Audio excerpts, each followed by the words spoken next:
Bismillahirrahmanirrahim.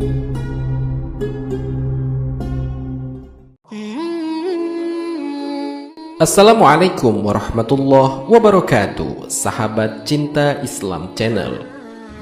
Surga dan neraka adalah sebuah tempat yang sudah dipersiapkan Allah Subhanahu wa Ta'ala untuk umat manusia dan jin yang hidup di dunia.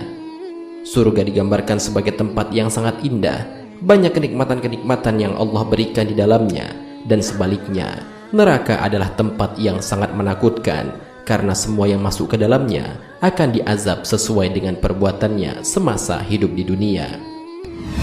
Jalan untuk masuk ke dalam surga adalah selalu mentaati perintah Allah dan Rasul-Nya, baik dalam hal kebaikan maupun dalam hal yang menjadi larangan Allah dan Rasul-Nya.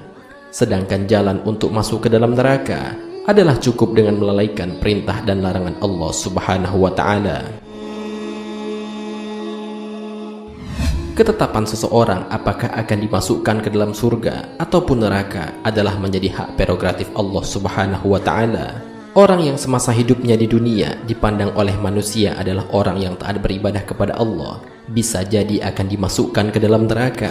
Begitupun sebaliknya, orang yang dipandang buruk perilakunya oleh manusia selama hidup di dunia bisa jadi kelak menjadi ahli surga. Hal ini terbukti dalam suatu riwayat dijelaskan bahwa ada seorang mujahid, seorang alim, dan seorang dermawan.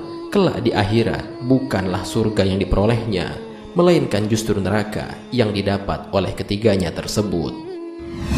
Lalu, apa yang menyebabkan mereka dimasukkan ke dalam neraka? Mau tahu jawabannya? Simak ulasannya dengan menonton video ini hingga akhir. Sebelum lanjut, bagi kalian yang belum subscribe, silahkan untuk menekan tombol subscribe terlebih dahulu. Aktifkan lonceng notifikasinya. Bagikan video ini kepada teman-teman kalian, agar semakin banyak orang yang mendapatkan manfaat dari channel ini.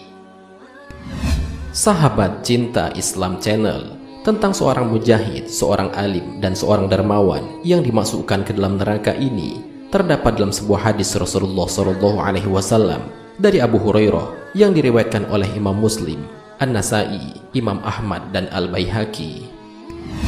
Orang pertama dipanggil menghadap Allah Subhanahu wa Ta'ala. Ia merupakan seorang lelaki yang mati syahid. Saat di hari perhitungan, Allah pun bertanya, "Apa yang telah engkau berbuat dengan berbagai nikmat itu?"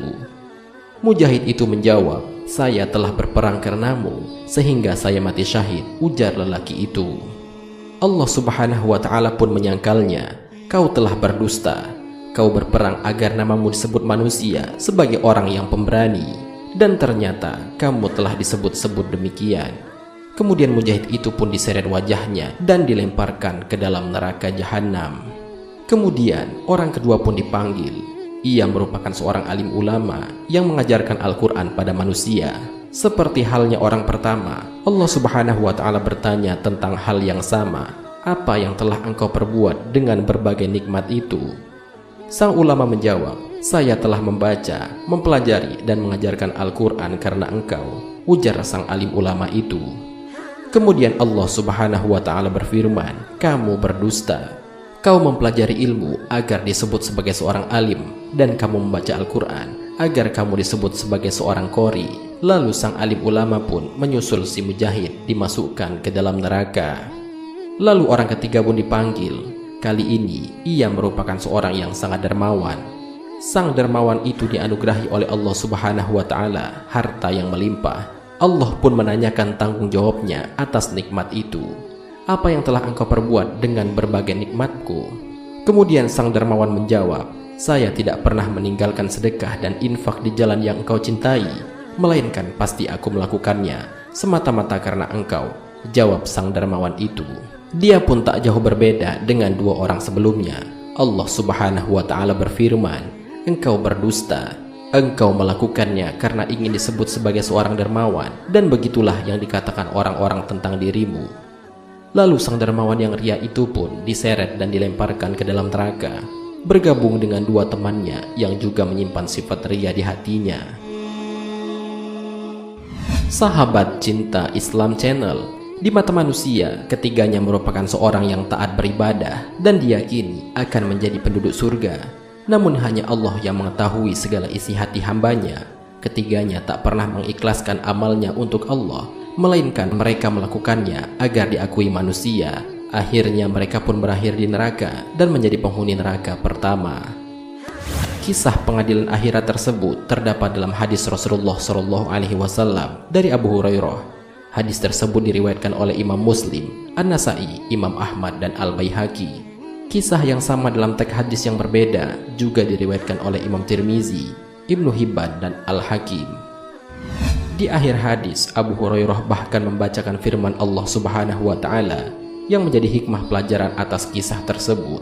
Allah Subhanahu wa Ta'ala berfirman, "Barang siapa yang menghendaki kehidupan dunia dan perhiasannya, niscaya kami berikan kepada mereka balasan pekerjaan mereka di dunia dengan sempurna, dan mereka di dunia itu tidak akan dirugikan. Itulah orang-orang yang tidak memperoleh di akhirat kecuali neraka, dan lenyaplah di akhirat itu apa yang telah mereka usahakan di dunia, dan sia-sialah apa yang telah mereka kerjakan." Al-Quran Surat Hud ayat 15-16.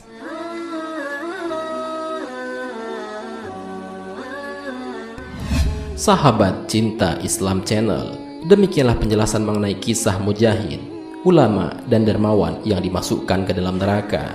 Dari penjelasan ini kita dapat mengambil hikmah bahwa hendaklah setiap amal yang kita lakukan semata-mata hanya mengharapkan ridho dari Allah Subhanahu wa Ta'ala. Janganlah mengharapkan sanjungan atau malah pujian dari manusia, karena itu merupakan sifat riya yang sangat dibenci oleh Allah Subhanahu wa Ta'ala. Marilah kita berdoa kepada Allah Subhanahu wa Ta'ala, semoga kita dijauhi dari sifat riya, dan semoga kita semua diberikan jalan yang lurus oleh Allah untuk tetap istiqomah dalam iman dan Islam, sehingga kelak dapat diridhoi oleh Allah untuk masuk ke dalam surga dengan hisab yang ringan. Amin ya rabbal alamin. Wallahu a'lam bishawab. Jika terdapat kesalahan dalam penyampaian ini, admin mohon maaf, dan itu merupakan kesalahan dari admin sendiri. Jika ada benarnya, itu adalah dari Allah Subhanahu wa Ta'ala. Semoga bermanfaat. Wassalamualaikum warahmatullahi wabarakatuh.